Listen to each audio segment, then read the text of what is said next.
बालखिल्य ऋषि एक अत्यंत रहस्यमय और दिव्य ऋषि है, जिनका उल्लेख वैदिक और पौराणिक ग्रंथों में मिलता है। इनकी संख्या 60,000 है, जिनकी ऊंचाई अंगूठे के बराबर बताई गई है।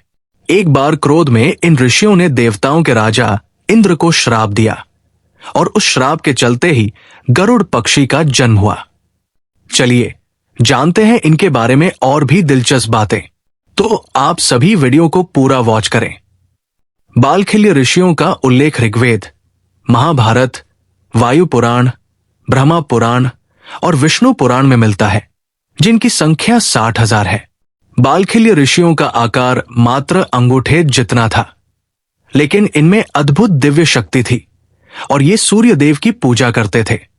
बालखिल्य ऋषियों ने देवताओं के राजा इंद्र को श्राप देकर एक नए इंद्र की उत्पत्ति का निर्णय लिया, जो पक्षियों का इंद्र बनेगा। इस श्राप के परिणाम स्वरूप ऋषि कश्यप की पत्नी विंता ने गरुड़ को जन्म दिया, जो भगवान विष्णु का वाहन बना। बालखिल्य ऋषि कौन थे? जानिए अंगूठे के आकार वाले 60,000 दिव्य ऋषियों की रहस्य कथा।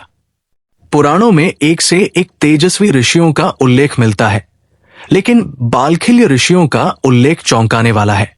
इनकी खासियत यह थी कि ये मात्र अंगूठे जितने बड़े थे।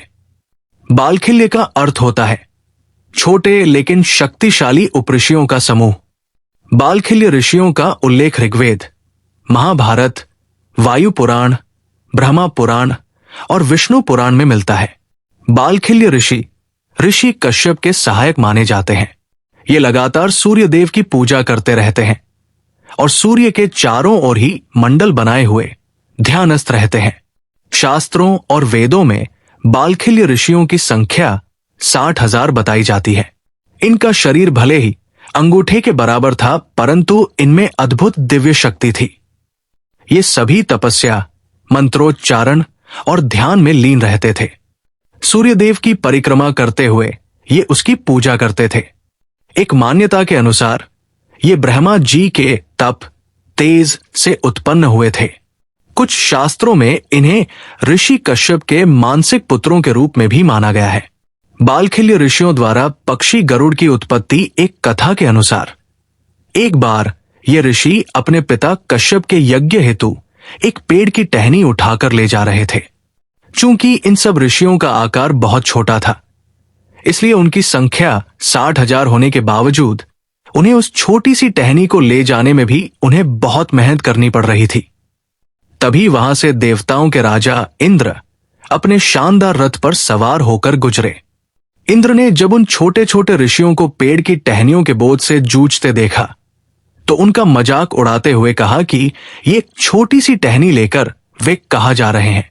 उन ऋषियों ने इंद्र के मजाक की अनदेखी की और बस इतना कहा कि वे अपने पिता के यज्ञ के लिए ये लकड़ी लेकर जा रहे हैं।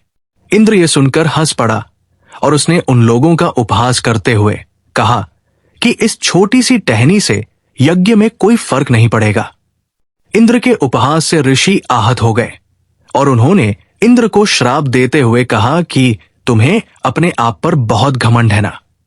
तुम्हारे इस घमंड को तोड़ने के लिए हम एक नए इंद्र की उत्पत्ति करेंगे, जो तुमसे भी अधिक शक्तिशाली होगा। ऋषियों के पिता ऋषि कश्यप को जब इस श्राप के बारे में पता चला, तो उन्होंने बालखिल्य ऋषियों को समझाया कि देवताओं के राजा इंद्र केवल एक ही हो सकते हैं। श्राप तो अब वापस लिया नहीं जा सकता था, इसलिए ऋषियों ने उसमें संशोधन करते हुए कहा कि जो नया इंद्र होगा वो पक्षियों का इंद्र होगा। बाद में ऋषि कश्यप की पत्नी विंता ने गरुड़ को जन्म दिया, जो भगवान विष्णु का वाहन बना तथा पक्षियों का इंद्र कहलाया। तो दोस्तों, आपको हमारी ये वीडियो कैसी लगी, इसे लाइक करें जरूर करें।